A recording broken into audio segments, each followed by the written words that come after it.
दूरिया बनावेला मजबूरिया बनावेला मजबूरिया घरवा छोड़ावेला हो पेट छोड़ी गवने हरी में हरिया छोड़ी गवने हरी में हरिया पिया भइले गुलरी के हो फूल छोड़ी गवने हरी में हरिया। ओहो इसको कहते पनीर के टुकड़े। बताओ हम जहिया से ऑपरेशन हो गल 4 महीना दिन आज तक से पनीर ना खइनी। हम डॉक्टर हमके कह रहे हो भतर काटो के ऑपरेशन बाबा तो खाए के बाद पनीर के पकौड़ी हेती खाइम हो होती तो मुस बिलाई हम घर के उठा के खा लस फ्रिज में देख केते गो रखबन देख ले केते गो रे एकर स्पेशल अकेले बनाएंगे अकेले खाएंगे पकौड़ी बनौले बानी खा लो रारो पनीर के पकौड़ी बनौले बानी खा लो बुजरो पनीर के पकौड़ी खनौले बानी खा लो। मन त राता की तार के काचे खा ले कोन भरने के पका खाए कल बा घी में करा के फ्राई करे के बा हो नहीं तो ले आहा स्पेशल बना के गच खा ले 4 दिन भूख ना लागी। एकरा खइला मतलब 1 लीटर खून तो उपलब्ध बा हमार शरीर में 1 किलोमीटर दूर खून बा हमरा में। ये कनिया बढ़िया से टेस्टी मसाला अब चटनी पीसे चलो रे चटनी ठीक है ओय हो माई कौन हाथ में रे मारी जा चटनी पीसे वहे कर चटनी टमाटर के ए छिना तार ले उका तो चटनी हमर मोए पनीर वाली लिया के तल देलू तेल में आई हो तेल ना घी हो भैंस के अरे हमर कैसे इज्जत रही ओ माई धीरे मत लू ए छिना हित गना वाला लगाने के पनीर के पकौड़ा चाहे पनीर के सब्जी बना के दिया ओहो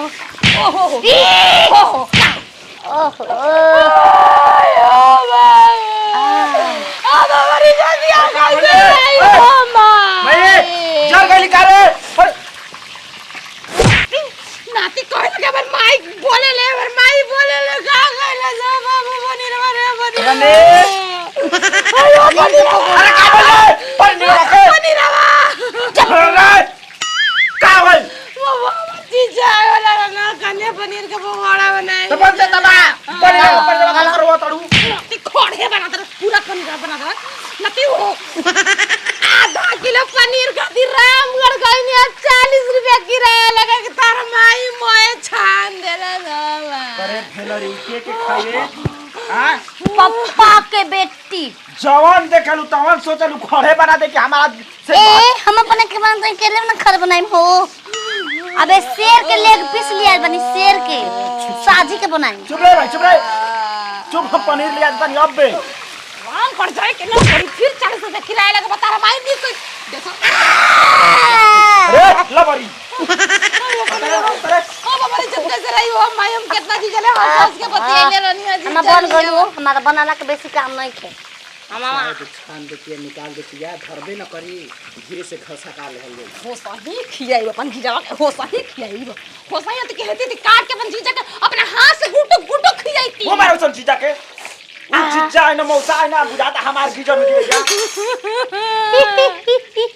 ये भोसड़ हो जा भाई लोतिया तू जोलिया या फेनुस लागत ल हो तू तो देवन का से दुआरिया पर उजारा का तू खीर लागेला तू तो हमके पनीर लागेला राजा सरिया घर में खइया अकेले अब बेटा तन छत पर छिनरी के मुंहे खाए मुंहवा के द्वार पर जाबी कहला खा के ना पनीर टिक्का बने कर के 10 टिक्का मारी रोरी के पनीर टिक्का हो घर में धके टिका मार लो अबे हम में धरब हो अपन कोखिया में धके राखम तू का तकतल देखत नहीं की पीछा से देखत नहीं की हो तो गलो कैसो घरवा में उ ना रखी पेटू ही यौ खाई मोय खा चलन सखी हाली गुड्डू दरबार हो चलन मैं गुड्डू दरबार धइलस कैसे उगरियावत है कैसे उगरियावत है ढेर मन सहक गइल बा आवा भोसरावा के कला काट तन खा लो आवा हे गइन हे का तू समझत हुआ के रे ला कालो तार माई मैं मुस खा के बिला भइल ओ ई बात बा हाय पनीर के देख के भोसरी आ गेल हमरा घर ये भोसड़ कबे तक चिल्ला चिल्ला के गाड़ी दे तलू पागल हो गई हमनी के ऐसन तोर माई बनैले हो कबो पनीर के पकौड़ी कुकुरा खाना हमरा घरवा को कुकुरा दहिया कुकुरा। देखी दहिया ऐसन दहिया तो पापा हम 2 महीना के रन तब रहे लइका भइल पैदा 2 महीना के भइल ते रहे ओकर माई कैसन रहे सरवा को भैंसा रहे ओकर माई हाथा रहे कुंभकर्ण के लड़की है रे भोसरी तू वाला आदमी पैदा रहू कि तू देखलू कुंभकर्ण के देखले वाला हां ओकर पापा के बेट के आई बात मत कर तू कहां गरियावत रहली तो मैं के बात करत हई हम पनीर काटत हई बोल सफा खत्म बाड़ू तू के तू काहे तुम सावना थो जोकर कहीं की तू गाड़ी काहे के देली हम छत पर नहीं होते ही बताओ काहे ले देखी देखी कोना पैकेट में मगारी हटाइल बा दे मगारी गाड़ी पैकेट में हटाला तो मगारी दो तो के दिल में तम दो ना मत भोसरी वाला दे ऊ कैसे देई सरवा हम कहू के बयान फेरना तो बयाने लेना हम गाड़ी देबे तो हमके गाड़ी दे भोसरी वाला मत दे गाड़ी कैसे देई है देख पनीर को फिर पनीर हम दे दिए ओसे ही गाड़ी ला हमारा घरे को कुकुर खाला सा ऐसा ए भोसरी हम ढील खा ले बोल ना अब बोल सरवा ढील पनीर खाला सा कुकुर खाई हो ओ ई जना त एकदम साफ पागल न बिया तो अब रबिया बो बमला के में हारू बमला जना आ गई हाथी नियर होई का लोग के कहता ए बमल तार घरवा के नहीं हो हम संदे जी को कौन भोसरी कहता ऊ क्षेत्र पतो नहीं के होके घर के पतो बताओ हो डाका डाल दी हम का करब तहारी बताओ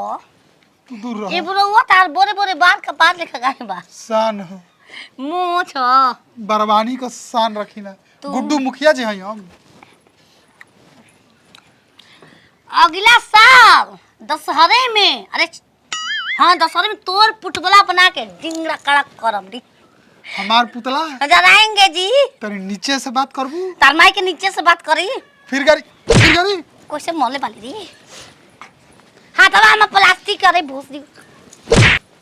मरबा हो मरबा के चक्कर मदद हो जी बचना तो बैठ के बतिया हो तेरा से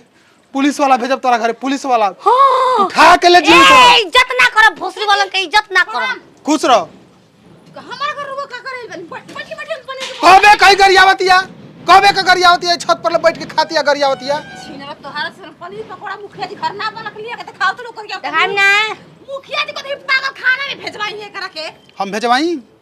हम ना जाए ये भोसड़वा के पैसा कौड़ी ले जाके एकर इलाज कराओ के हम के पागल खाना ले जाई हम कहता ना इलाज का हल्ला होइल का कबे के सूरत मुखिया जी पा लागे मो छइए नहीं के मार पूरी ला झुठिया के महाराज ये हाथी हुआ अरे भोसड़ी उठ के कहता हम हाथी उठ। हई के? के कह तार माई कहले बियावरी के